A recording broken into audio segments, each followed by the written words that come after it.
Obama and Merkel in Berlin, their final moment to speak in unison as leaders of the free world. Wasted words, or will they echo inside the Oval Office of President Donald Trump? I'm Brent Goff, and this is The Day.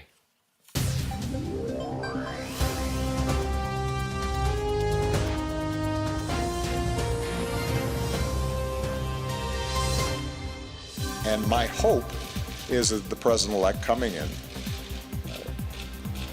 takes a similarly constructive approach, finding areas where we can cooperate with Russia, where our values and interests align.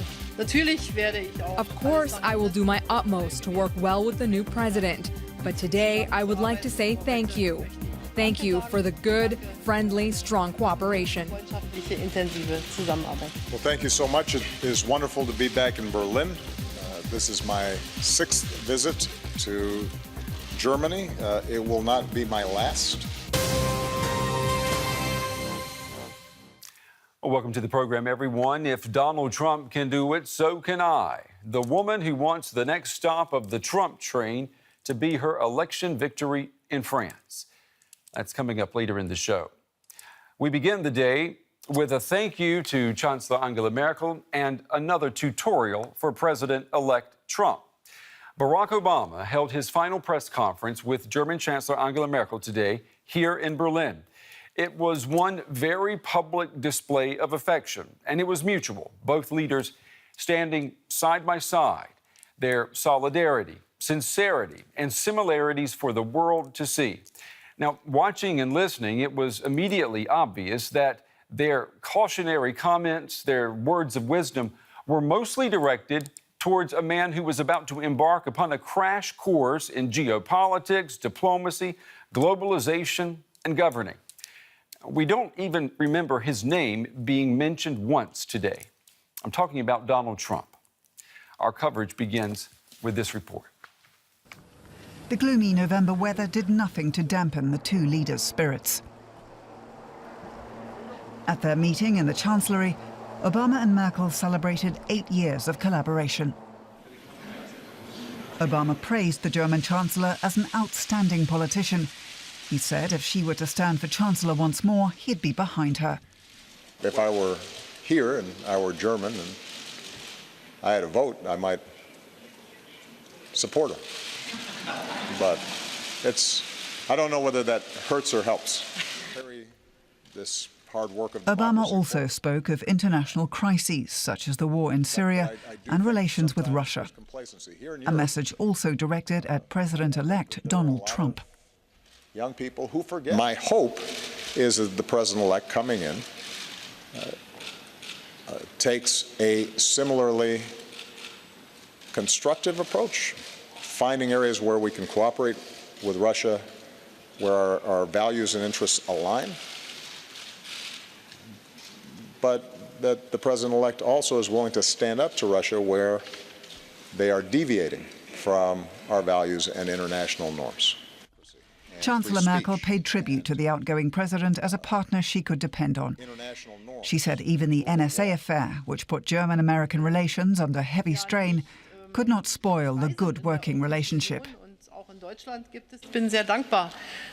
I'm very grateful that President Obama has also put protection of the private sphere on the agenda. And today, with the global threat posed by Islamic terrorism, so-called Islamic State, we can see how important international cooperation concerning intelligence is, especially with the US. And we need this cooperation. That is clear also from the German perspective. Merkel said she will do everything in her power to work with the next US president. But Obama will be missed. Saying goodbye is difficult for me now. Of course, if you worked well together with someone, it would be. But we're all politicians, and democracy lives from change. Obama promised to return to Germany as a normal citizen. He'd like to visit the Oktoberfest, since he never made it there. It would be a chance for more Germans to see him. For Berliners, there was not much to see of Obama except his presidential car, nicknamed the Beast. His final visit to Germany as a sitting American president has been purely business. A last walk through the Brandenburg Gate saw him surrounded not by adoring fans, but by a massive security detail. All right, back here in the studio at the big table, I'm joined by Boris Foreman. He's an analyst of U.S. and transatlantic politics at the JFK Institute at the Free University here in Berlin. You just said Starbucks. We saw the president walking there, what looked like a cup of coffee in his hand, trying to look like an everyday citizen. Let's talk about what he said today, what we saw today. The professorial Obama, the physicist Merkel, and then there was the student whose name wasn't mentioned in the room. That's an interesting observation. I think what Obama is really doing, and what we've seen also in Athens yesterday in his speech, was to try and give us an explanation, give us a narrative to understand his actions in the last 8 years in the context of world history. He's really talking to the absolute spirit here. Yeah. I mean, this becomes very abstract and sort of tries to zoom out from the direct context. At the same time, of course, yes, it is sort of a tutorial. It's an attempt also to calm down European leaders. Tomorrow we have other heads of state who are heading for Berlin to meet Obama and Merkel, and this will be an important talking point. It is rare that we have two heads of government, two heads of state who get together and write a letter to the world. But Obama and Merkel have done that. And we've got a quote from what they've written to show you. It's in the German magazine Wirtschaftswoche. Here's part of what they write. Our countries share a joint responsibility to protect and preserve our way of life. We're committed to the collective defense within the NATO alliance, the fight against terror, humanitarian relief, and aid for millions of refugees around the world.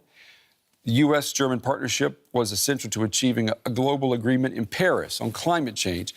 And there is no question that both German and American employers, workers, consumers, and farmers would profit from TTIP.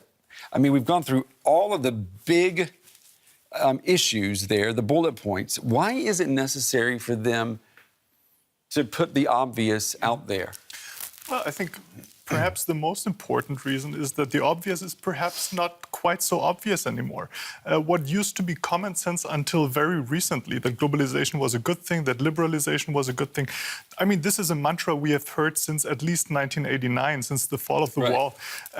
I think that this unquestioned dominance of economic liberalism is something that is creating doubt with many, and this is what we've seen in the election. I mean, it's not a coincidence that the Midwestern state, especially the ones around the Great Lakes, where the manufacturing industries used to be, are the ones that supported Trump most. Although in this article they say there is no returning to the pre-globalization world.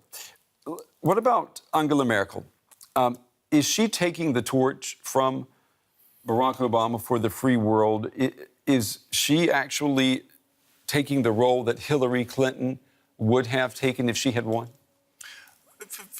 Certainly, there was this attempt. I mean, Obama has tried to emphasize how good the collaboration was over the 8 years, a little bit perhaps glossing over the tensions that did exist, right? So there was a little nostalgia perhaps that tinged the conversation as well. But nonetheless, yeah, I think this was part of the attempt to say, well, political liberalism is something, and open societies are something that's important and that needs to be maintained. And given the structural similarities on both sides of the Atlantic, and given the rise of neo-nationalisms, there needs to be some prudence and some caution. And this was part of this explanation. So if she's taking the torch from Obama, what does this say then about the role of the next U.S. president, Donald Trump? This is what nobody knows. And in part, this is also the reason for Obama's visit. The visit itself was planned before the elections. He had planned it as part of trying to explain his legacy. But now, of course, it's taken an interesting twist where at the same time he needs to calm foreign leaders. The thing is that nobody really knows where Trump is heading. The foreign policy team that he surrounded himself with is very unknown, has very little experience so far. It's hard to tell. There are few networks, few people who can really penetrate that inner circle. So it's really, it's a black box. We don't really know where this is going. One thing we do know is that he is arranging a cabinet that is cause for concern for many people. That is true. And a final question about Angela Merkel. I was asking you this earlier. When you look at everything that has happened, the defeat of Hillary Clinton, is it possible to say, in some sense, Angela Merkel has become the first female president of the United States? Well, technically, of course, no. Right. But she might be taken, it might be a case of offshoring, extreme offshoring of one of the most important jobs in the United States. That is an excellent explanation right there. Boris Foreman with the JFK Institute at the Free University here in Berlin. Boris, thank you very much, as always. Thank you. Very valuable. Thank you. Well, as the era of Obama draws to a close, the world wants more and more certainty about what the era of President Trump will bring. Boris was just talking about that. I'm joined now from Washington by Darrell West at the Brookings Institution. He just wrote a helpful guide on what may be on the Trump horizon, the 4 possible scenarios of a Trump presidency. Mr. West, thank you very much. We appreciate you taking the time to be on the day with us. You have come up with 4 possibilities, and let's just go through them for our audience so that they're familiar with them. You say the 4 possibilities are traditional Republican presidency, and there you go, a popular rogue presidency, a failed presidency, or we're going to end up with an authoritarian leader. All right, so those are the 4 possibilities you say. A traditional Republican presidency, it seems least likely because Trump is definitely not a true Republican. What's your take on that? Well, certainly during the campaign, Trump talked about a variety of conventional and unconventional Republican positions. But I think in the short run, since he has Republican majorities both in the House and Senate, he is likely to be pretty orthodox in what he does, because he's already talked about cutting taxes. There'll be strong support for that among Republicans in Congress, deregulating a number of industries, and repealing Obamacare. I think on those issues, there will be lots of agreement between the president and members of his party in Congress. But there are all these other issues, trade, immigration, and so on, where his views are substantially at odds with people within his own party. Within his own party, so which maybe he could be this popular rogue, but as we heard earlier from Boris Foreman, there are some things that we're seeing as he puts his cabinet together that are troubling, and that leads us more onto the spectrum of authoritarian leader or even a failed presidency. How do you read things right now, and especially when you look at how the cabinet is being put together? I think there are a lot of concerns about how he is putting his cabinet together, because the names that we've heard so far are people who actually don't have diplomatic experience in terms of the Secretary of State's position, people who are outside the mainstream, people who often have critics even within their own party. So there is a very real possibility that Trump could fail as president. So, for example, as a businessman, one of his major credentials was he knows how to create jobs. He can build long-term economic prosperity. But he's taking office with the national unemployment rate at 4.9%, which is near a historic low. It's actually hard to imagine that rate getting much lower. So, if that unemployment rate starts to rise, the bond market has been tanking, so people are expecting there to be an increase in inflation. Mm-hmm. If there's bad economic news, that would completely destroy the public rationale for his presidency. Well, and considering the economic news or the hints that we've been hearing, the only way that the economy could go maybe would be, south. And if that happens as the Trump presidency is beginning, but let's say the first, year or two, then wouldn't you say, just based on what we've seen from the voters and their behavior so far, the voters are going to be quick to condemn the new president? I think that will be the case, because I believe Trump is going to start with a historically low job approval rating. He's basically not going to have any honeymoon because it was a very divisive campaign. And even just in the week after the election, we're seeing a lot of public protests, concern about the possibilities for a cabinet. So there actually could be lots of economic things that go wrong. And then Trump himself also seems completely oblivious to problems in terms of conflict of interest. Just the way he He is requesting security clearances for his children. He doesn't seem to recognize the need to completely separate his business interests and his children from the transition and what's going to happen in government. I mean, that's something that could blow up in his face as well. And I'll ask you your opinion about this authoritarian leader possibility. You know, journalists, we're very concerned by what we saw with the campaign. The media attacked, mainstream media demonized. And today, for example, there was a new study that came out that showed people actually were accessing more fake news than news from the mainstream media during the campaign, a lot of that happening on Facebook. If that's the reality that we're dealing with right now, isn't it more likely for a President Trump than to just shut down and keep the watchdog out and run something that looks very authoritarian?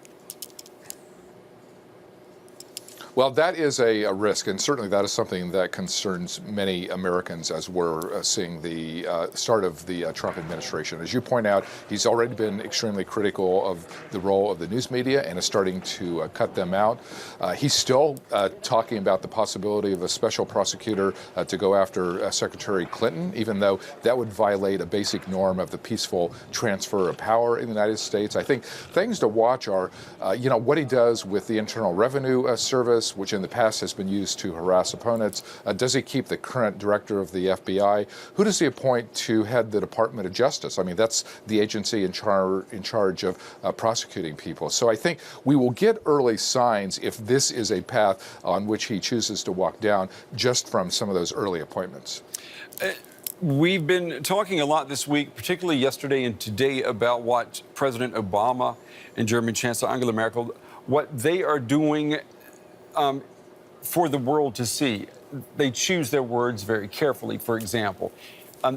Would you agree with the assessment that they've been trying to give a tutorial, if you will, to the president-elect? I think a lot of people have been giving Trump very good advice, but it's an open question whether he's going to take it. If you just look at what he did during the campaign, it was hard for him to take advice, even from his children in certain circumstances, or his wife. There were times where they publicly came out and said, hey, you should be less obnoxious on Twitter than you are, but that never seemed to restrain him. So one of my worries is he doesn't have the ability to take advice, to kind of hone the rough edges off of his personality. And so people do worry what he's actually going to be like when he becomes president. And, since you gave us these four scenarios, Mr. West, I'm going to ask you to look a little bit deeper into your crystal ball. Which scenario do you consider, with the information we have now, most likely, and why? I think we could actually go through the sequence of all four. It wouldn't surprise me at all if he starts out as a traditional Republican, just because in order to get things through Congress with GOP majorities in both chambers, he's going to have to toe the party line on those issues. But then we're going to see some of the less conventional views come out, some of his views on trade policy and building the wall with Mexico. But a year from now, the economy could be weaker than it is now. That would certainly be damaging to his popularity. There could be personal scandals. We have these conflict of interest issues with his children. So he could lose popularity very quickly. And then at that point, that's the danger of him becoming an authoritarian leader, where he starts to sic law enforcement on his opponents, perhaps use the IRS to go against critics, to kind of use the whole machinery of government to undermine some of the basic principles of democracy. All right, well, we'll have to see what happens. It's like a multiple choice test in a way, isn't it? A, B, C, or D, or all of the above. We'll definitely find out. Darrell West at the Brookings Institution. Mr. West, thank you very much for being on the day. We appreciate it.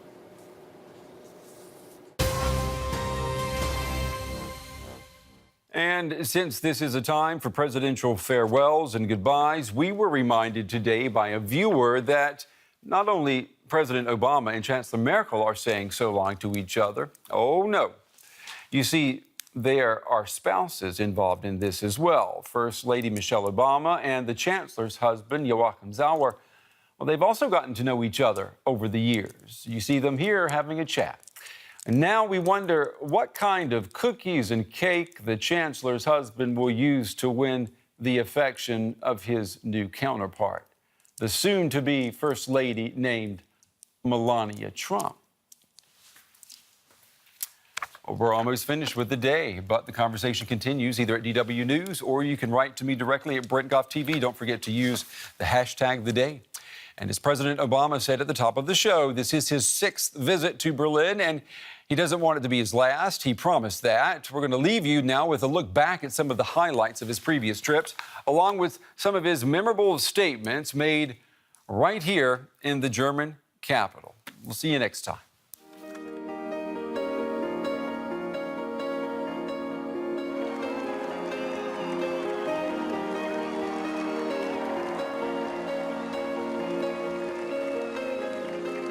The fact that we can stand here today along the fault line where a city was divided speaks to an eternal truth. No wall can stand against the yearning of justice, the yearnings for freedom, the yearnings for peace that burns in the human heart.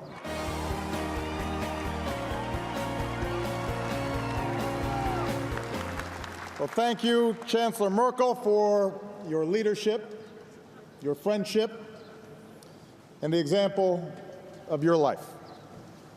From a child of the East to the leader of a free and united Germany. I'm actually going to take off my jacket, and anybody else who wants to, feel free to. Freedom is the unoriginated birthright of man, and it belongs to him by force of his humanity. Lights go out and I can't be seen.